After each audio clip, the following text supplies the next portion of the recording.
Good. Hi, everyone. This is Kumar Pushpak, and I head the team here at Ijona Services. And along with me, I am having Mark Gawkin, who is also known as a stress doc, and we'll be talking more on the COVID 19 status and updates and further things, along with Tim Jerome, who is a project management expert and a career consultant. Today, Mark and Tim, we are going to discuss post COVID 19, how the offices and the workplace going to look like. All right. So, just to update you, Mark, I already had a discussion with Tim last Monday, sorry, Tuesday. So, I have opened my office. Today was the second day, and people have started coming in. We have certain restrictions, rules, and regulations and preventive measures that Tim we discussed in the last call. So I'm going to be covering that precisely in terms of the distance, maintaining distance, and then bringing in sanitizer, wearing mask inside the office, no much of gathering, unnecessary. People are not allowed to gather in. I mean, those are some of the measures that I'm talking in. But I mean, this is about my office. How is back in US? Do you see any offices getting opened? How's the situation there, Well, Mark? I haven't been going into my office because I've been working remotely. Um, but I do sense that people are, cautious, sometimes nervous, um, not sure exactly how close they can get. So everybody's establishing new boundaries. You know, I, Mhm. I, I I just think if I was, after this length of time working remotely, if I suddenly, had to go back in, if I was really being honest, I'd have some anxiety. Um, I would be feeling like, okay, I need a paycheck, and but um, I really, I'd sort of, and here's I think it's interesting. My mode is to get quiet and to really sort of draw on my own inner resources. Now, not everybody does that. And in fact, there can be a drawback to that. On the one hand, what it does is it's the same way that I react to or I prepare when I'm speaking, let's say, to a large group. I get quiet. I'm really kind of getting centered, start tuning into what I'm feeling. There's some, a little bit of nervousness, that butterflies, but I'm really trying to harness my energy so I can really give it the best shot. At the same time, there are other people that are going to need, where I draw in, they're going to need to come out with their emotion. And they're going to really need to talk about their anxieties right up front. So we need to have a planning meeting right at the beginning, very early on. And, I think we call it an all hands meeting where people feel that where the leader has created what I've called, or what the military calls, a helmets off meeting, where it really is an atmosphere that says, I really want to hear what you're thinking and feeling. In Mhm. fact,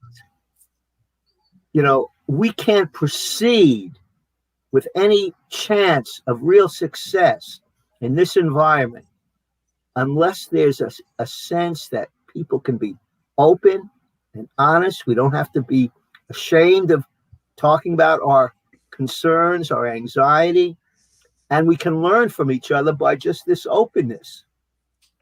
And a leader that can create that. See, sometimes leaders,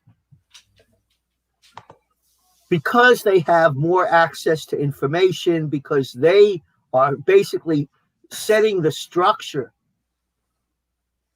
they have a different perspective on what it's like, for the boots on the ground. And a good leader is really going to try to find out what others are feeling, not just what they're thinking, but what they're feeling. Because oftentimes that Mhm. leader, you know, he or she perhaps has, just some innate strength, or their process of becoming a leader has toughened them, has given them certain kinds of muscles that some people who haven't gone through that journey, that process, may not have quite the same perspective and muscle. So it's very important that the leader not assume that others are going to have the same emotional perspective and framework as them. And how can Right. a leader be humble to be open to learn more? Yeah, go on, please. Yeah, regarding leadership, Mark, me and Tim had a discussion on last Tuesday, and I would like to extend the same question to you to get your perspective. Coming back to the business owners who are opening up offices, right? How they can actually ensure that the office remain productive with all the measures that need to be taken with respect to the COVID-19. As I said, I think the biggest thing is get have an immediate hands-on meeting. Get people talking about what's really going on. Because if people are anxious, that's going to draw their attention and their concentration away from the work. So you want to create an immediate opportunity for people to talk about where they're really coming from. Get that anxiety out. Then, you know, let's formulate a plan together. Tim, I know in that list you gave to me, I like that. The idea is give people tasks, get people busy. One of the best ways to work through anxiety is not just to be sitting there and thinking and feeling about it all the time. Get into action mode. Here's a So, broom. absolutely. Yeah. So a combination of starting off with an all hands meeting and then beginning to help each team come up with some tasks for everybody to do, and let's meet back as an all hands group to really find out what each team has come up with, their ideas, and I just had a great thought. He says modestly, no, a thought about an exercise that I used to do in workshops, and that is I would break groups into a team, and I say, talk about the sources of stress and conflict in your everyday operations. And then that's the easy part. Then I want you to come up with a group picture as a team. And in this case, it might be an image of what it feels like starting again in COVID. Come up, what does that feel like? Does it feel like, I'm walking into a deep, dark cave and I don't know what's going to happen to me? I mean, the pictures would be so over the top, so exaggerated that invariably when we had show and tell and the groups talked about their pictures, there was laughter. We were creating a sense of camaraderie and community. So I Right. really think this kind of exercise could be fabulous, just to get the group, talking, laughing, drawing pictures, images, blowing things up, exaggerating, and then people will be in a perspective to be more creative. In fact, so many people would tell me from this exercise, gee, I didn't realize drawing could sort of motivate a new part of my brain. I felt I was like, discovering a new part of myself. So we as adults forget that, it's not just words, but images are so vital. So there's something that happens every October in Santa Fe, New Mexico. Everybody gets together and they create a paper mache puppet that's called Old Man Gloom. And everybody puts their fears as a piece of paper on Old Man Gloom. And they dance around it and burn it up. And it's one of the wildest parties, and thousands of people go to it. Grandparents, little toddlers, families, and they all do this. Now, this year it was rather strange because they had to do it online. But this is something that's been going on for hundreds of years. And I'm wondering, what I was thinking of is exactly what you're talking about. How can we bring that spirit of camaraderie where we all get together and burn that in effigy? Well, Yeah, as you said, important thing first to they add have up. to acknowledge it. They have to build the gloom, the anxiety. We have to acknowledge it. Right. And Give it a name. then you can play with it. You Right. can create it, play with it, Yeah. and then share it. And it really becomes a stress resilience, community resilience building process. And Go why ahead. can't organizations, Do the same tap thing. into this, wisdom? Exactly. It's part of us. It's part of us. Go ahead, Kumar. I just wanted to add in here. I mean, the situation or the current position that we are in, not 100% employee can come to office. There are restrictions from the government side as well, right? So Oh. it's a kind of hybrid model that we have to adapt with a combination of some people working still remotely, some people coming to office. So it's kind of mix match that we have to carry forward. Well, this leads right into what I've been developing, both talking with Tim and my own thinking on this, is how do we then provide a really unique experience, a support group experience for those virtual distance workers, Right. so that while we can do some of these wonderful activities and open shares and all hands meetings and exercises, drawing exercises. One of the things with those who are in the office, I think we want to have something equivalent. And in fact, I even did that drawing exercise with a group that was able to come up with an image virtually, Mhm. and share it to the people that were live in the room. But the point is, we do need to respond to those. You're making an excellent point, Kumar. We really must pay almost special attention to our long distance workers.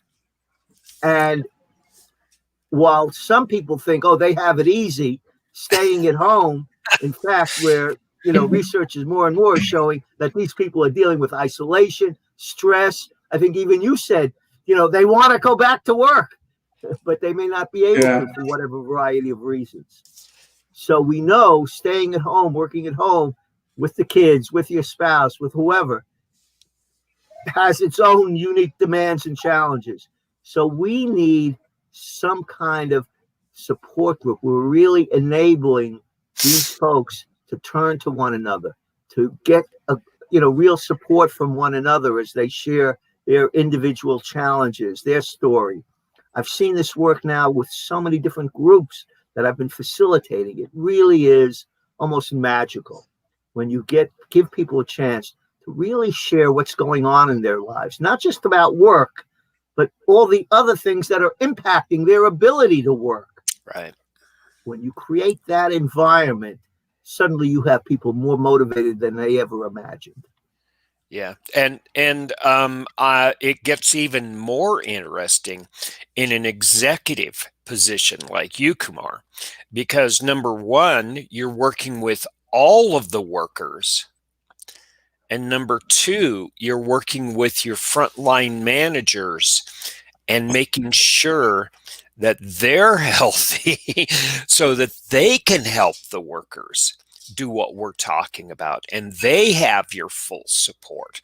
How do you give them the autonomy to actually make a certain level of decision? And how do you step back and create a trusting environment so that your leaders can actually create the environment that the working can do? So your job is almost exponential, where you're setting the vision and creating that inclusive vision, wherein which your trusted advisors and staff are actually creating the direction, momentum, and the support.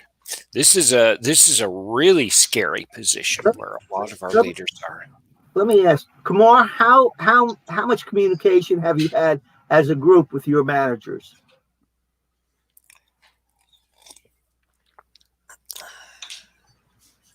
So I had multiple round of discussion, both from we try to cover in each of the aspects, right, from the people engagement to the kind of meetings that we're going to take, the amount of meetings that we're going to take, the way we're going to do meetings. All these aspects we have discussed, and I mean, just to give you in one get closed. It should be more airy. The windows and the doors have to be open all the time. So this is just wanted to give you an example. I mean, likewise, printer room, Yeah. uh, unnecessary movements should not happen. So these are the measures that we have taken in particular with the managers See, keeping in these are mind. the things that I know you and Tim have really focused on. Some like the almost like public hygiene, personal hygiene, office hygiene procedures that are essential. At the same time, how do we get people talking about some of their fears or anxiety, their doubts? Um, and that's where, because if the managers can't talk about their doubts, they're not going to be role models for their staff to talk about their doubts or their, Yeah, second thoughts. So how do we create an environment where, you really allow these managers to speak honestly and transparently about their emotions, about their, right. because people naturally want to come off strong for you, Kumar. They see you as a strong leader, and they know, I've got to be strong to, live up to, Kumar's expect, and that's just the wrong thing to project. First, allow people to be real, and then their real strength will emerge from their honesty and authenticity. Right. When they come to office, Mark, that becomes my responsibility to take care of that, ensure that things are in control and will get things in control. I mean, both ways, vice versa. So in order to do that, we have done meetings. I have met them in person the first day when they came in. That was yesterday, right? So I actually personally greeted them. I was standing right in front of the door to greet them and welcome them back to the office. And then we had a brief discussion in terms of how we're going to operate, because this is That's what I'm trying to say. Your definitely not the tendency way is we're to going to move. operate the way we operated in 2019, Okay, let me right? just say, Yeah, your DNA is how are we going to operate? That's what makes you, in many ways, a very good leader. You're really focused on, and I'm saying at the same time, how are we going to really emote honestly with each other? That's the piece that needs to, like yin and Yeah, yang, let me operate and emotionally vent. so let me add to Okay, let's this. Let go me ahead, Tim. add to this and emphasize what Mark is saying, and this is for everybody listening to us. There are certain characteristics of a survivor. And when we're in the middle of a survival situation, there are four things generally that we have to have. We have to have indifference to suffering and pain. Okay, if we're really going to survive, I'm talking about, you know, crash of civilization, post civilization apocalypse. You know, the pandemic has wiped out a third of our population, for instance. We have to be indifferent to suffering. We have to turn off our feelings and pain. for Number a two, time being, for a yeah, time being. yeah, exactly. I'm not talking about a healthy situation here, Mark. Oh, no, no, no. Your crisis mode. You have to be more into what do I need to do now to survive this. Right, right. And you have to have a will to survive. And you have to have self-resilience, and you have to be unreasonable. You have to be able to shake your hand at the sun and say, how dare you, sun, make me hot. And this is what makes us survive. And you're right, Mark. The problem is, this is a temporary situation, and we've been under this for 7 minutes. And how do you create an environment so that both your leaders and the workers can detox from this and still get the work done? And that's why, as I say, it's a yin and yang between being operational and being emotional. And communication is the bridge. Communication. You want to communicate, the things that we're doing to make sure you're going to be safe and you can operate effectively. And the employees want a bridge to you, Kumar, that says, hey, these are my feelings about what's going on. I want to make sure that I think you're listening to me and you can hear this, because if I can trust that you can hear me honestly, then I believe you have my best interest and I will follow you, leader. What you're trying to say, Mark, is a very important point out there. I mean, that's the right spot where you're hitting in. If me as an employer able to get the attention and confidence of the employees, I think the job is done. Then it's a cohesive environment where the workers starts working. Unless and until these people really get my belief, my trust, you see, they will still be hesitant to step inside. And the best way they can get your trust is to feel that you're willing to hear them, Right. with their anxieties, and you remember their strengths. Sometimes we forget our strengths, but you know their strengths pre-COVID.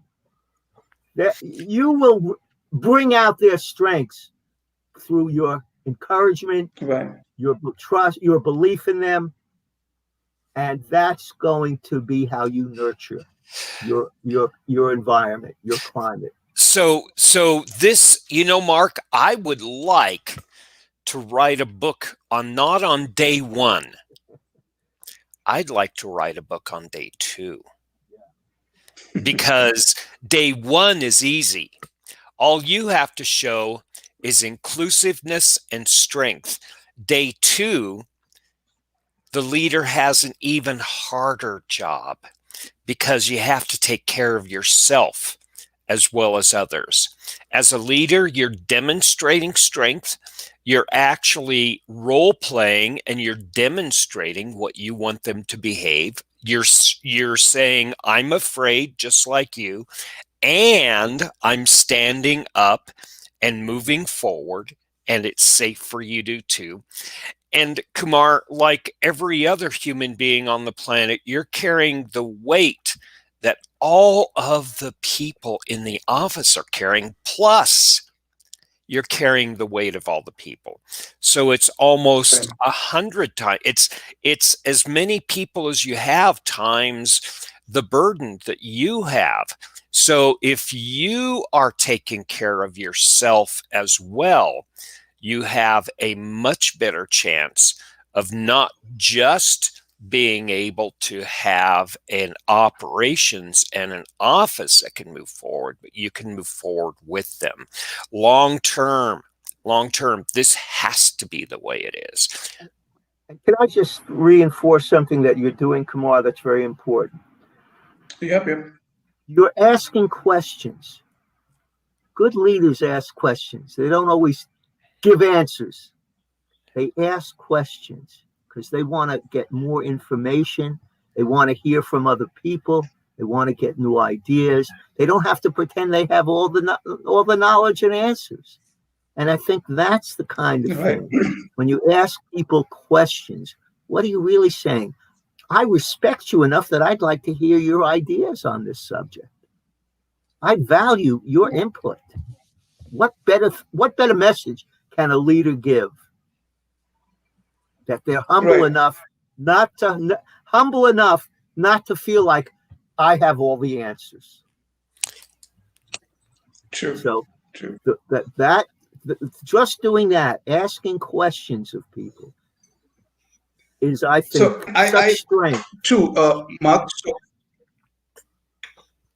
yeah, no, absolutely. So I gave you my perspective, what I have done. I know it's not enough, and hence I want to understand from you, Mark, in terms of the advices which has to go out. You asking me, but can you actually put in some of the advices on a bullet points for me and for people like me who has to actually, can look forward to that? Well, I don't know. I think we've covered a lot of them today. And just to maybe summarize, is, you know, when the when your people get back, I like what your idea is. Not just have an all hands meeting, but greeting everyone individually. I mean, that Right. is, I think, um, it just makes such a statement. That you're really saying, thank you for coming back. Thank you for being here. I appreciate you. I need you. I want you. That's, Yeah, I mean, these are actually the true statements, right? Me okay. without Got it. And them, now you didn't tell me, and you didn't tell me this, did you? yeah, I mean, me without them is not me, That's exactly right. And so you're right? immediately giving each individual that kind of respect. It's more than attention. You're giving them respect. And then you want to give respect to the community, and you have a all hands meeting. And then you want to also give respect to each village in the community. So you encourage team meetings. You encourage your managers to have this kind of respectful, we're back. How can we most effectively acknowledge some of our anxieties, some of our concerns, and how can we forge a new kind of team based on this kind of sharing? We've never had a share like this before. Well, there's Right. danger plus opportunity when people are feeling vulnerable and they can share with each other. Boy, does trust build when you're vulnerable and I can take the risk of saying what I'm really feeling, and I sense my manager is listening and doesn't put me down or doesn't, oh, come on, you're tougher than that, doesn't dismiss my thoughts and ideas. Do you think that builds trust between people? That's a no-brainer. Right. So, and then we talked about even some playful activity from, Tim gave the example of something that goes on in a whole city, that brings people together. So imagine if you can do that in a whole city, what you can do in an organization of 100 people. You So can create these. Yeah, go, Ben. so exactly right. Creating these communal events in a distributed manner, using the technology tools that we've explored by being in our own homes, and still use them in a work environment so we can include those people from homes. My local chapter of project managers is doing book clubs. They're having lunch meetings, just 45 minutes, and having people present on materials and discuss and doing roundtables, and they're having afternoon talks and that kind of thing. It's not getting in the way of anybody's work, but it gives them an opportunity to, number one, create a new culture.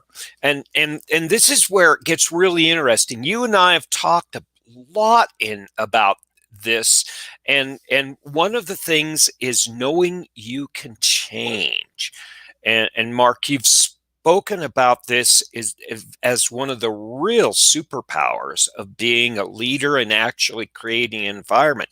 This is new, and one of the strongest statements I've ever heard from a manager was, he said, "I don't know what's going to happen tomorrow."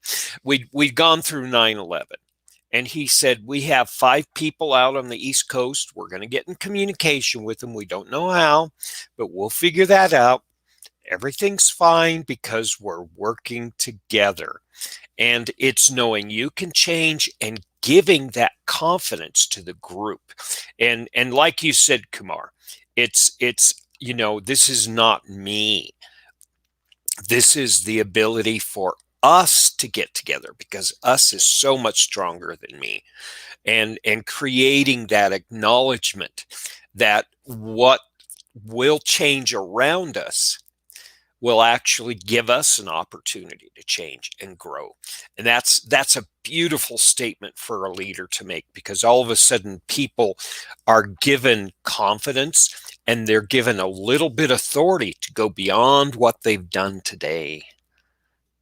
And I find people are to really facilitate people being ready to change. Again, give them a chance to talk about how they're feeling about the change. Right. Give them a chance to feel, hey, did I have any input in this change? I can think of a number of organizations, where staff was frustrated because change that really impacted them on the ground just sort of came down arbitrarily from the higher ups without any input. What does that say? You're going to change my everyday work operations, and you don't even want to find out what I think might be useful for me? It's just going to be, the hand of God change. Now, follow me. Follow my order. Yeah, so change is very much an interactive process, or it needs to be. So, Mark, I have a question. You have a group of people who are actually having a team meeting, and everybody wants to move forward, and you have one person holding back, and you have one person saying, I can't. I'm the voice of reason, right? No.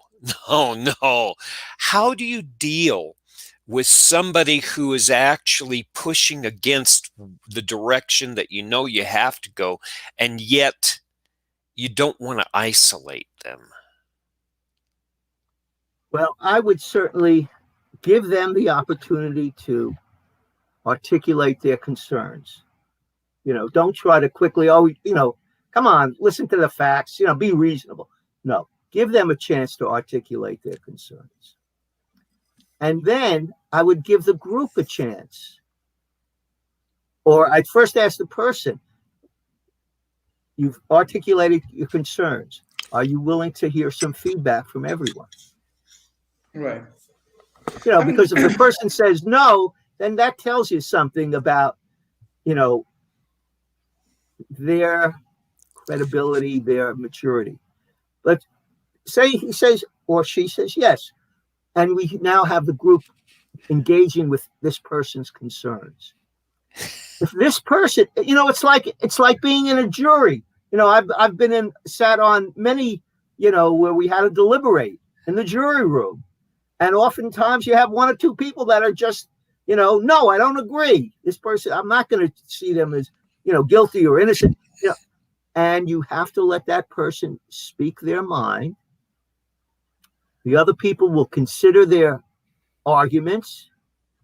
And if that person's mind and argument is really has solid, it's going to change some people's opinions. Right. So that, this is a good way to find out if that one sort of holdout isn't really speaking some truth that other people weren't ready to articulate. On the other hand, if everyone really says no, then you have a real sense of consensus that we're moving forward in a different direction than this person. Yeah. And that person can either choose to join, or, you know what, maybe this isn't the right environment for that. So I've actually figured out a way, after making many mistakes. I figured out a way that really works well.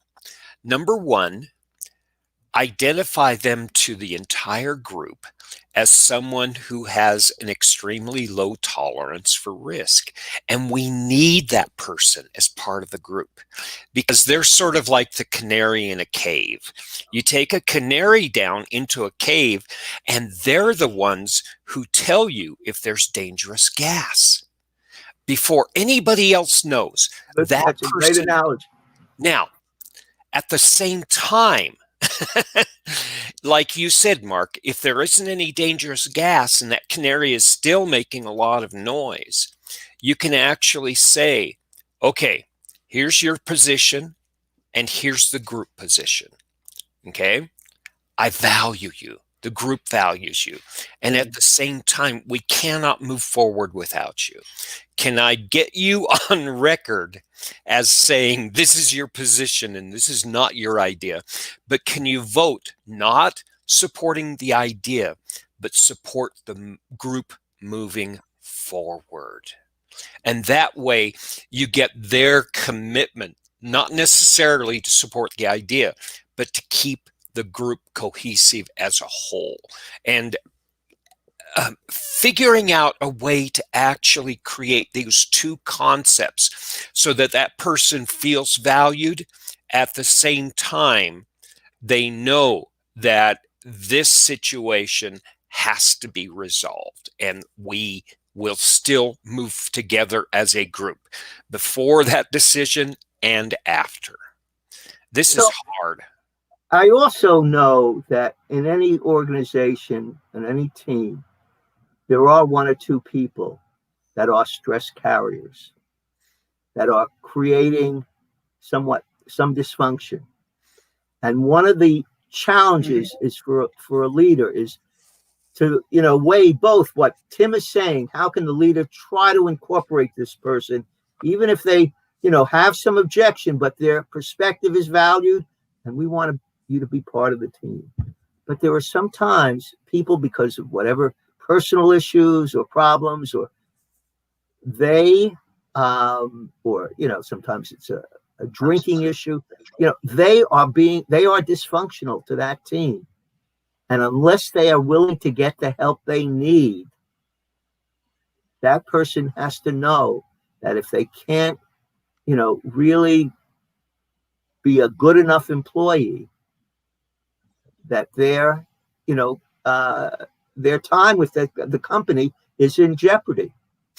And we have to have both. We have to have, because I've heard more people criticize leaders for tolerating a dysfunctional person and just saying, ignore them and just do your work. And here you have someone that's violating all the norms, getting away with things, and you're saying to your other employees, well, don't worry about it, just do your work. And maybe for a little while that can work, but on a long-term basis, who do you think suffers the most? The leader, because the people around the leader are no longer trusting his leadership or her leadership abilities. They're not trusting his or her integrity. So there are times, this is again the yin and yang, when you really want to do all you can to encourage that person to be part of the team and to accept their different point of view.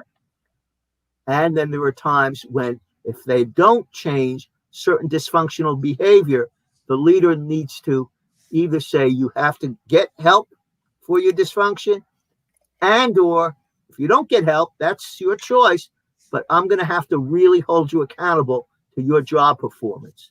And if your job performance continues to be short, we will have to separate. Yeah, and it's not the person who's wrong, it's the behavior. And if the behavior is not changed, people are solutions to problems. Behaviors get in the way of good work. And I just have seen too many leaders lose respect from their people because they don't take action to help a person really make a decision in their life. Are you going to work on getting your life together?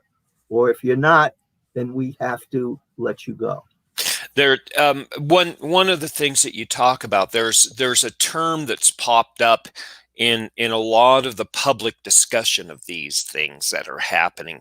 It's called social contagion. We have physical contagion, basically, and we also have social contagion. Tim Ferriss, who is an influencer and a motivational speaker in the United States, he wrote the 4 Minute Manager, right? He says you are a combination of the 5 people you spend the most time around, and it's a mindset that says our behavior that we don't understand and know, and our actions that we don't understand and we don't pay attention to, that influence the world around us. And a social contagion means that if I don't manage this, I am actually influencing everybody around me for better and for worse. Now, again, this is putting more and more and more weight on the leader, and they're balancing on the blade of a knife constantly. And this is where I come back to the statement. Take care of yourself. Take care of yourself. Monitor yourself almost 5 times the effort you monitor people around you, and have your social community that supports you as you move forward. I was just thinking, Kumar, do you have a leadership group or 1 or 2 people that you kind of, brainstorm with, a mentor, whatever? Yeah, I have my team, and that team includes you and Tim as well, to Okay. discuss on certain things. As usual, right? No, I Yeah, think that's there's a I, there's a there yeah, Tim, there's you a wanted to add hotline. something. Yeah, there's a hotline. I have I enjoy both brainstorming and business, and I also uh, enjoy kvetching, or what you, Kumar, would call masala. Sharing masala is sitting back and actually being a natural, relaxed human being. And I used to have a manager who was my mentor back in 2000. And I'd Mhm. call him up and he said, "Okay, Tim, is this a problem solving call or is this a complaining call? Doesn't matter. I just want to know what you need me for." And I like and actually that was the most brilliant statement I could have from a mentor. And it didn't matter. It didn't matter whether, and he didn't care, because he was getting his job done as a support leader. Sometimes all I need to do was complain and cry. And then he said, "Okay, dust yourself off and let's get back going." And everything was great. And at the same time, it was, "Do you have a problem to solve? Okay, let's solve our problems and move forward." And if you can actually think about things like this, people have, and Mark, this is the statement you and I are coming to. You have that business mindset, and you also have the social emotional mindset. And it's not two minds. It's much like you have the muscle and blood in your body that's supported by a neurological system. They work hand in hand, and they both have to be healthy. Right. I would like I to. don't know how we can top that as a statement. Go ahead, Kumar. No, I wanted to ask. I mean, this is a fair discussion that we're having it, but there are certain risks as well. I mean, let's accept it, right? Mark, would you like to highlight some of the risk that offices or the individuals? I mean, you can talk with both perspectives, but would you like to point out the risk that can come across once the offices are open? Well, one risk, of course, is I'm not going to focus so much on you. You two probably have shared this. The physical risk, Yeah, the physical health risk. yeah. I'll try to stay more with the psychological risk. I think on one hand, one risk is I'm anxious. Do I want my colleagues to see my anxiety? Do I have to put on a mask, a symbolic mask as well as a literal mask? And if I'm putting on a mask, am I going to be able to do a good acting job so nobody will really know how I'm thinking and feeling? Yeah. Did you notice how much energy I've just used to get through the door? How am I going to really work effectively if I've got all these questions that are eating away at my brain? So the point is, the risk is, how do we let people open up and be real? So just as Tim said, his mentor said, you got an operational question or a complaint question. Right now, people are going to have a complaint issue or a fear issue or an anxiety issue. But that will quickly move into, okay, you help me feel a little bit more, calm with my anxiety. Okay, now will you help me, utilize my tools so I can do the operation well? And so there's going to be, as Tim said, it's part of one whole body, the operations and the emotions. And so the risk is moving into one area, either area exclusively, or perhaps moving into operations too quickly. Give time for the emotion. Let people calm down. Let people free up their brain so they can really start operating. And instead of just, worrying and because what happens is people don't like to worry alone. So what are you going to get with the worrier? Oh, how nervous are you? Yeah, they're going to start gossiping. They're going to start justifying their own worry by making sure they can find someone else who's at least as worried as they are. And if they're not, they'll try to, it's like the guy who's drunk. Oh, come on, you want a drink? He's got to have everybody drinking around him. Well, that same worrier is going to try to recruit other worriers. So it really pays to take the time to get these anxieties out in the open.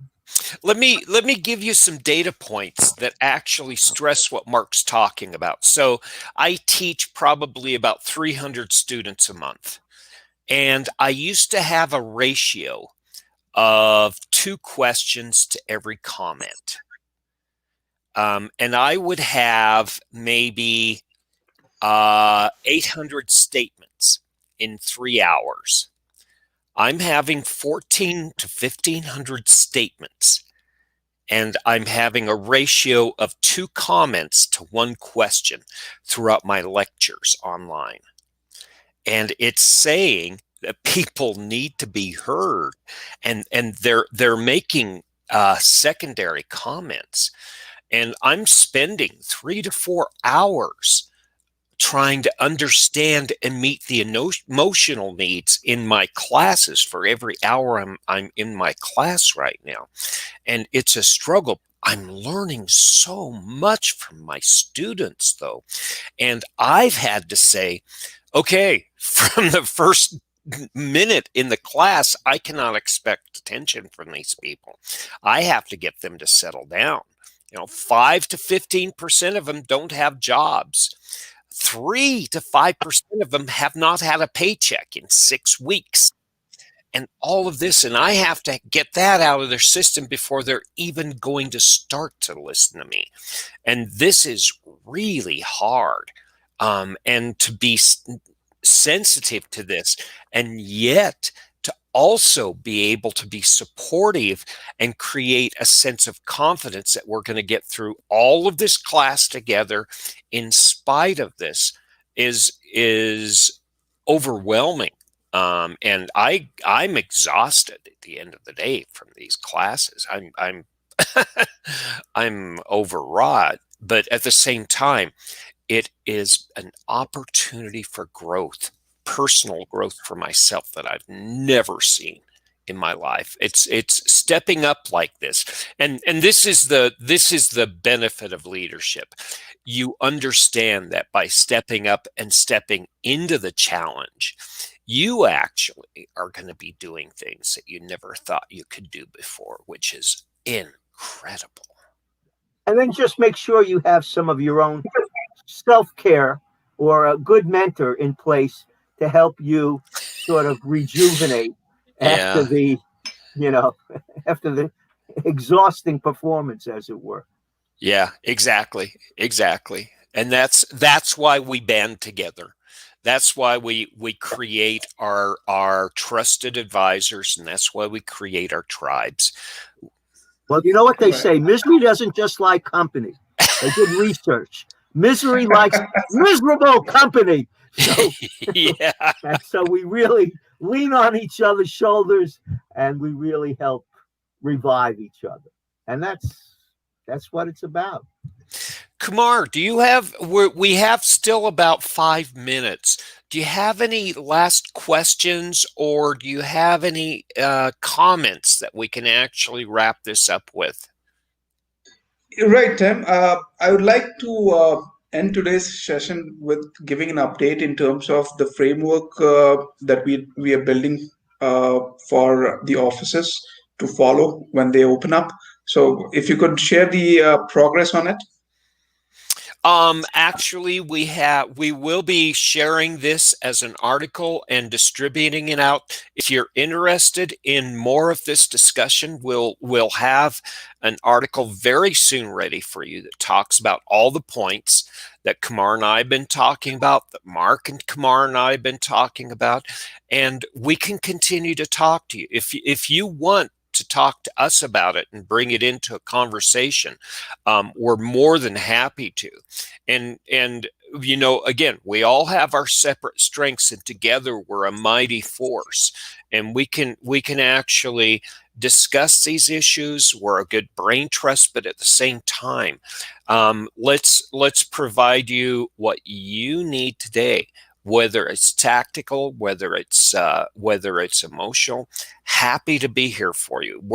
And again, we're not in isolation, everybody. We're carrying the burdens like you are, but at the same time, you know, we want to promote this. Like I said, the sense of a leader is sometimes we're unreasonable and we shake our hands at the sun and we say, how dare you make it hot? And we walk out every day out of the house saying, how dare you, virus? You're not going to change my resilience. And we want to make sure that you have the opportunity to feel that confidence too. Let's continue the conversation. We'll have that article, and we'll have a few more webinars on specific aspects of this. And if you're curious or you want us to focus in on an area, Mark has spent decades deep in each one of these, and I've spent a lot of years deep in these operational and functional and leadership components as well. And we can actually explore these with you. And like I said, whether it's articles, whether it's webinars, whether it's speakerships, we're happy and here for you. Wonderful. With this note, thank you so much for joining in today. And the people who are listening, we will do one final session on the same coming Thursday, where we'll take some questions and real life experience. Probably by the next week Thursday, I'll have enough experience to share since the office is open. Yeah, no, Oh, that would be and really, in a way, we can use you as like a, you know, sort of a guinea pig, as they say. You know, share and we'll, you know, really, you know, drill deep into what your opening experience is like. You know, I'd be fascinated by that, Kumar. The grand experiment. Yeah. Yeah. So I'm sure I'll have a lot of stories to talk about and to share. Good. So I look forward to talking to you again on Thursday. Until Sounds then, great. thank you so much for joining in. Enjoy the rest of the day, Oh, Tim and Mark. okay, And Danny. I'll catch you at the other side. Thank you. Okay. Have a wonderful day, everyone. people. Have a great week and stay in touch. Yeah. Take care. Bye.